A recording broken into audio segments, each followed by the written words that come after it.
Assalamualaikum warahmatullahi wabarakatuh. Jumpa lagi dengan Ustazah Ainun di sini. Mudah-mudahan anak-anakku masih belum bosannya ya melihat video pembelajaran dari Ustazah Ainun ya. Untuk hari ini Ustazah Ainun akan menyampaikan tentang tema 6, subtema 3 pembelajaran 1, 2, 3, 4, dan 5 bahasa Indonesia. Semuanya lengkap ya nak ya subtemanya. Nah, mudah-mudahan mudah-mudahan anak-anakku semuanya masih bersemangat dalam mempelajari video pembelajaran ini ya nak ya, karena dengan membaca, dengan melihat video kita bisa mendapatkan atau memperoleh ilmu, dan ketika kita amanah kita akan mendapatkan keberkahan ilmu. Tapi sebelum Ustazah Ainun lanjutkan, mari bersama-sama kita membaca basmalah terlebih dahulu sebelum pembelajaran kita mulai. Bismillahirrahmanirrahim. Nah, di tema ini Ustazah Ainun akan menjelaskan tentang yaitu penggunaan tanda titik pada kalimat, huruf kapital dan tanda titik pada kalimat bagian 1, kemudian karangan tentang tumbuhan menggunakan tanda baca yang benar, kemudian mengidentifikasi huruf kapital dan tanda titik pada kalimat bagian 2, mengidentifikasi huruf kapital dan tanda titik pada kalimat bagian 3, dan mengidentifikasi tanda baca saat menuliskan cerita borongan ya nak ya, banyak. Karena supaya apa? Supaya anak-anak bisa mempelajari langsung ya, berurutan supaya nanti tidak lupa ya nak ya. Jadi kalau udah dibuat seperti ini kan bisa berurutan ya nak, disimak ya nak ya. Nah, tapi sebelum kita lanjutkan, Ustazah akan ingin menyampaikan kenapa kita harus belajar tentang materi ini, supaya anak-anak bisa memahami apa aja tanda baca, kemudian di mana aja tempatnya, terus kemudian huruf kapital itu letaknya di mana, kan harus ingat seperti pembelajaran yang kemarin bahwa huruf kapital itu selalu ditulis di awal kalimat, kemudian nama orang, nama binatang, nama tumbuhan, kemudian nama kota juga, nama jalan dan lain-lain. Yang penting dia menunjukkan sebuah nama atau menyebutkan sebuah nama ya nak ya. Misalnya kalau burung bangau, jadi ada bangaunya itu namanya harus huruf kapital dan walaupun tidak di awal kalimat ya nak ya. Dan juga ada nama hari dan nama jalan ya, masih diingat ya nak ya. Nah, terus untuk tanda bacanya juga supaya anak-anak tahu di mana letak koma, di mana letak tanda tanya, di mana letak tanda seru. Tapi untuk kali ini Ustazah Ainun akan jelaskan tentang tanda titik dan tanda koma ya nak ya.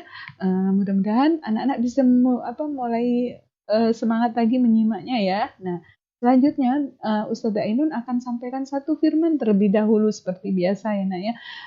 Kan karena berhubungan dengan membaca, tanda baca, maka Ustazah Ainun akan sampaikan firman Allah yang artinya, dan bacalah Al-Quran itu dengan tartil. Quran surah Al-Muzammil ayat keempat.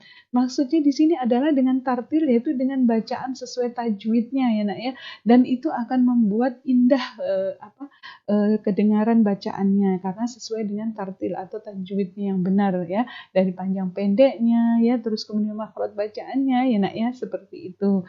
Nah, mudah-mudahan anak-anakku semakin bersemangat dalam membaca Al-Quran. Nah, selanjutnya Ustazah Ainun yang pertama akan menjelaskan tentang penggunaan tanda titik pada kalimat. Nah, dalam menulis sebuah kalimat kita perlu memperhatikan penggunaan tanda titik ya.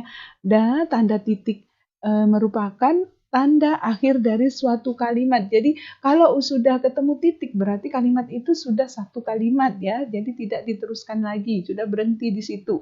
Nah, kemudian setelah tanda titik kita dapat menuliskan kalimat yang baru. Jadi kalau misalnya contohnya ya di sini ya ada nih, tumbuhan memerlukan makanan. Itu satu kalimat bahwa tumbuhan memerlukan makanan. Kemudian yang kedua bisa disambung lagi, makanan tumbuhan adalah pupuk dan air. Jadi dua kalimat ya nak ya, tapi merupakan sebuah satu kesatuan yang menceritakan satu inti dari kalimatnya, yaitu tentang tumbuhan dan makanannya. Bisa dipahami ya nak ya. Jadi tanda titik adalah tanda akhir dari suatu kalimat, dan tanda titik juga bisa setelahnya menuliskan kalimat yang baru ya nak ya. Nah, bisa dipahami ya nak ya. Kita lanjutkan lagi, kemudian selanjutnya yaitu huruf kapital dan tanda titik pada kalimat. Nah, huruf kapital dan tanda titik adalah dua hal yang saling berhubungan dalam penulisan kalimat. Jadi huruf kapital dan titik itu selalu berhubungan ya nak ya, tidak bisa dipisahkan. Di mana ada huruf kapital pasti ada tanda titik ya, karena di setiap kalimat. Nah, kemudian tanda titik merupakan tanda akhir kalimat ya, sedangkan untuk mengawali kalimat harus menggunakan huruf kapital. Jadi kalau untuk mengakhiri kalimat adalah menggunakan tanda titik. Untuk mengawali sebuah kalimat harus menggunakan huruf kapital. Jadi satu kesatuan tetapi berbeda ya nak ya. Kalau huruf kapital di depan kalimat, di awal kalimat, kalau tanda titik di akhir kalimat ya. Itu bedanya yang harus diingat. Nah, kemudian contohnya nih, Dedi merawat tumbuhan. Berarti ini menjelaskan kalimatnya yaitu Dedi merawat tumbuhan, titik, satu ya. Kemudian Dedi rajin menyiramnya dengan memberinya pupuk, 2 kalimat. Jadi di sini ada 2 kalimat. Dedi merawat tumbuhan, titik, dan Dedi rajin menyiramnya dengan dan memberinya pupuk. Jadi 2 kalimatnya itu menceritakan tentang Dedi yang gemar merawat tumbuhan. Dan huruf kapitalnya ada pada nama orang yaitu Dedi, dan termasuk awal kalimat ya. Jadi huruf kapitalnya termasuk Dedi, nama orang, dan terletak di awal kalimat. Jadi mudah-mudahan anak-anak paham ya. Nah, selanjutnya kita akan mempelajari ya tentang karangan tentang tumbuhan menggunakan tanda baca yang benar ya nak ya. Ini mencoba untuk mengarang soal atau tema dengan tema tumbuhan dengan tanda baca yang benar. Nah, ini perhatikan ya nak ya.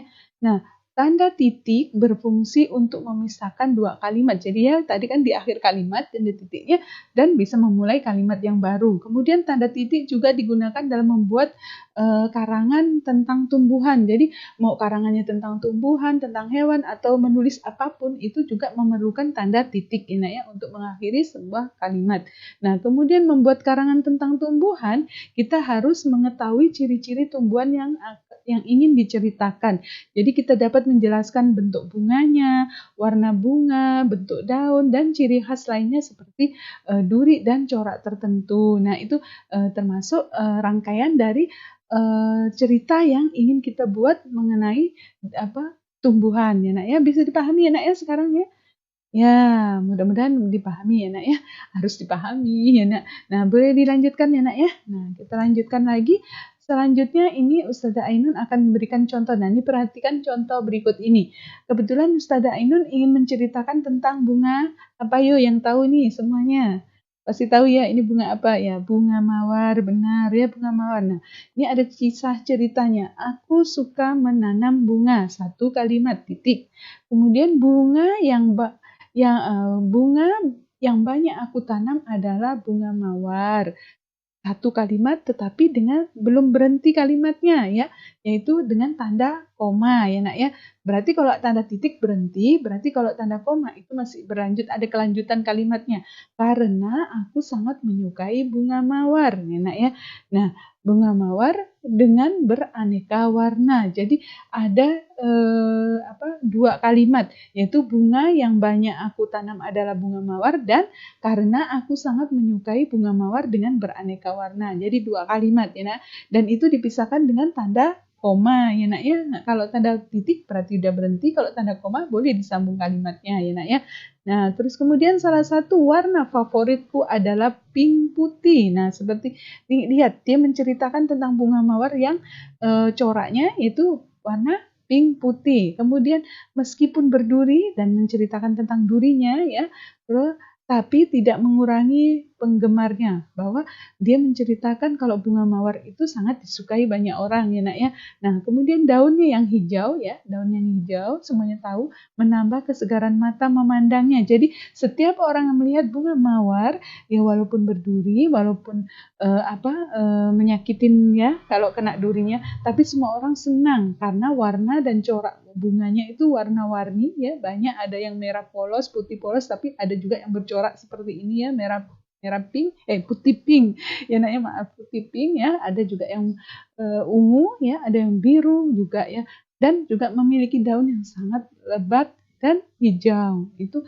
sangat menyegarkan pandangan kita. Bisa dipahami ya nak ya dengan ceritanya? Alhamdulillah kalau bisa dipahami. Jadi kalau diberi tanda koma berarti masih dilanjutkan kalimatnya. Ingat kalau tanda titik adalah merupakan akhir kalimat, bisa dilanjutkan dengan kalimat lain juga ya, tapi masih bersangkutan dengan kalimat yang pertama. Tetapi kalau tanda koma itu masih kelanjutan yang merupakan satu kalimat ya Nak ya, yang menceritakan satu kalimat tertentu yang diinginkan. Ya paham ya Nak ya? Nah, selanjutnya kita akan pelajari yaitu tentang mengidentifikasi huruf kapital dan tanda titik pada kalimat bagian kedua. Nah, huruf kapital digunakan pada awal kalimat ya, udah Ustazah sampaikan. Kemudian tanda titik digunakan pada akhir kalimat dan tanda titik merupakan pemisah antara satu kalimat dengan kalimat yang lain. Jadi, kalau misalnya huruf kapital itu ditulis di awal kalimat atau nama orang, nama hari ya dan lain-lain. Nah, itu kalau tanda titik itu pasti pada di akhir kalimat dan merupakan pemisah antara satu kalimat yang satu dengan yang lain. Jadi kok misalnya kan tadi kan misalnya Rudi memelihara burung beo titik. Kemudian burung beonya sangat cantik sekali dan pandai berbicara. Dua kalimat. Jadi ada pemisahan antara kalimat yang pertama dengan kalimat kedua dengan menggunakan tanda baca titik ya Nak ya. Kecuali kalau disambungkan itu berarti dia menggunakan tanda koma. Bisa dipahami ya Nak ya? Alhamdulillah ya Nak ya. Karena di sini memang harus benar-benar dipahami. Nanti kalau ada tuh soal biar mengerti ya Nak ya. Nah, seperti itu. Kemudian mengidentifikasi huruf kapital dan tanda baca titik pada kalimat. Nah, ini harus yang diingat jika kita ingin mengetahui huruf kapital dan tanda titik pada sebuah kalimat, yang harus diingat adalah bahwa tanda titik merupakan tanda yang menandakan akhir kalimat. Jadi kalau udah titik itu berarti kalimatnya udah berhenti. Kemudian selain tanda titik kita juga perlu memperhatikan huruf kapital. Jadi huruf kapitalnya jangan sampai salah ya Nak ya.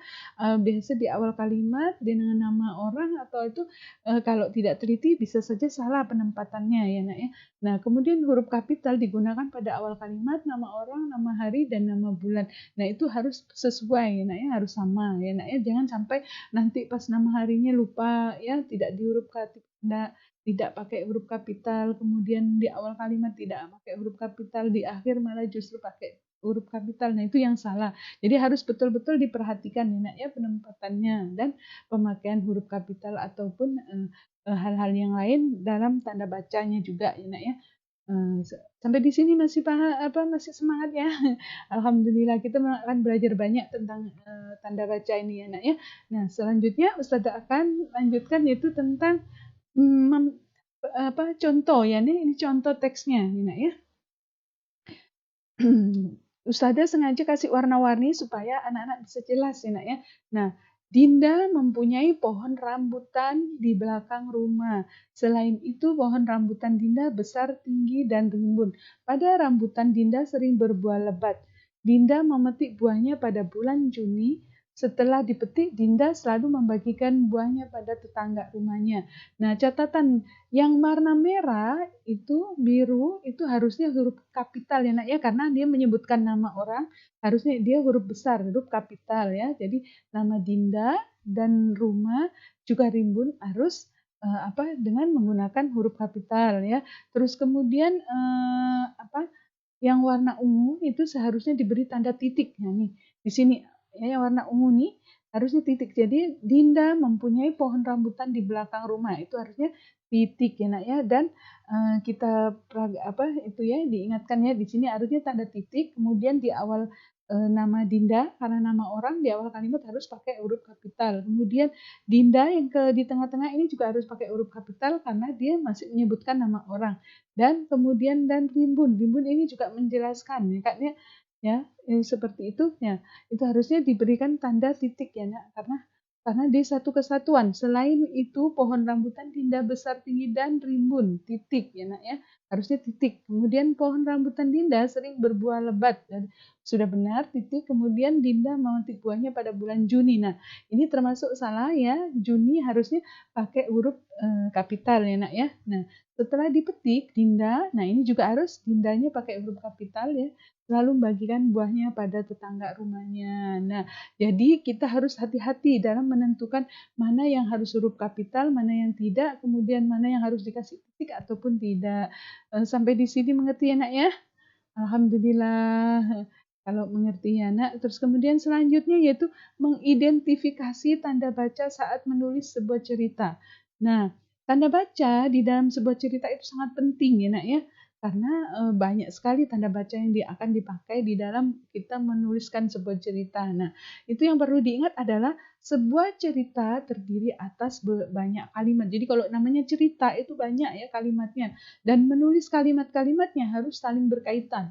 Ya, tadi misalnya Rudy menanam bunga mawar karena dia menyukai mawar. Terus kemudian disebutkan bahwa mawar itu indah, mawar itu menyenangkan atau hal lain-lain saling bersangkut paut ya nak ya, masih berkaitan ya itu seperti itu. Nah, kemudian menulis juga harus memperhatikan tanda baca dan menggunakan huruf kapital dengan tepat. Jadi banyak sekali yang dipakai kalau dalam sebuah cerita tulisan itu huruf kapitalnya, tanda bacanya itu sangat banyak dan itu harus betul-betul dipahami bagaimana cara menulis sebuah cerita yang betul dengan tanda baca yang sesuai dan pas ya seperti itu ya nak ya. Jadi mengerti ya nak ya. Maksudnya jadi kalau kita membuat sebuah cerita kita harus tahu tanda bacanya letak di mana, kemudian huruf kapitalnya letaknya di mana ya nak ya. Bisa dipahami ya nak ya. Alhamdulillah. Nah selanjutnya kemudian yaitu perhatikan cerita gambar berikut. Nah, ini Ustazah memberikan cerita gambar. Kalau tadi tentang tanaman, sekarang cerita tentang gambar. Nah, ini siswa SD Nusa Bangsa selalu bermain di lapangan saat jam istirahat sekolah. Nah, itu merupakan satu kalimat ya, Nak ya. Sudah di sini di ujungnya dikasih titik ya, Nak ya. Berarti sudah satu kalimat. Kemudian mereka semua sangat riang gembira. Nah, ini diberi tanda koma karena dia masih berlanjut ceritanya ya. Karena dapat bermain bersama-sama dengan teman lain kelas. Jadi menceritakan bahwa anak-anak SD Nusa Bangsa itu sangat gembira pada saat jam istirahat karena bisa bermain gembira dengan teman-teman yang lain kelas. Kemudian saat bermain bersama, koma ya itu untuk menjelaskan harus tetap mematuhi aturan sekolah ya. Itu titik satu kalimat tapi dua kalimat ya karena saat bermain bersama itu satu kalimat sepotongnya tapi ada lanjutnya ya itu harus tetap mematuhi aturan sekolah walaupun satu kalimat tetapi ada dua tanda baca ya nak ya. Nah kemudian aturan sekolah yaitu tidak boleh berlari-lari di teras kelasnya itu seperti di sekolah kita ya tidak boleh berlari di teras karena sudah mengganggu teman yang lainnya ya. Misalnya bisa nabrak teman yang lain, kemudian bisa jatuh dan lain-lain ya nak ya. Nah, itu seperti itu. Nah, sampai di sini anak-anak bisa paham nak?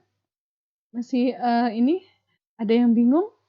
Enggak ya, Alhamdulillah. Nah, Ustazah akhiri untuk pembelajaran hari ini kesimpulannya bahwa setiap cerita itu juga memerlukan tanda baca yang tepat dan penempatan huruf kapital yang tepat. Ya, diingat ya nak, kalau huruf kapital jangan sampai lupa di awal kalimat, di nama orang, nama hari, kemudian nama binatang, nama hewan, nama jalan dan lain-lain yang menunjukkan sebuah nama. Nah, kalau huruf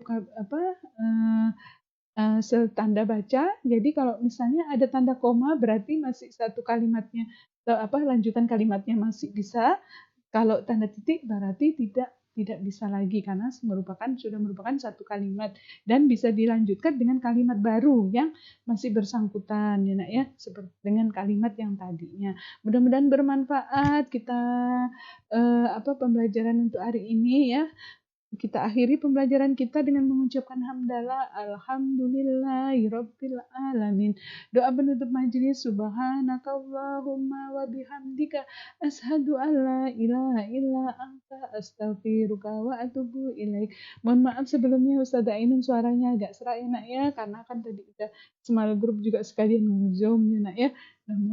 Karena Ustazah Ainun juga manusia biasa yang tak luput dari khilaf ya mohon dimaafkan. Jangan lupa selalu jaga sholat 5 waktunya, sholat duha dan jika bisa puasa sunnah Senin Kamis ya agar menjadi anak-anak yang soleh dan soleha. Ustazah akhiri sekali lagi jangan lupa juga memakai masker menutup aurat dengan sempurna jika keluar rumah.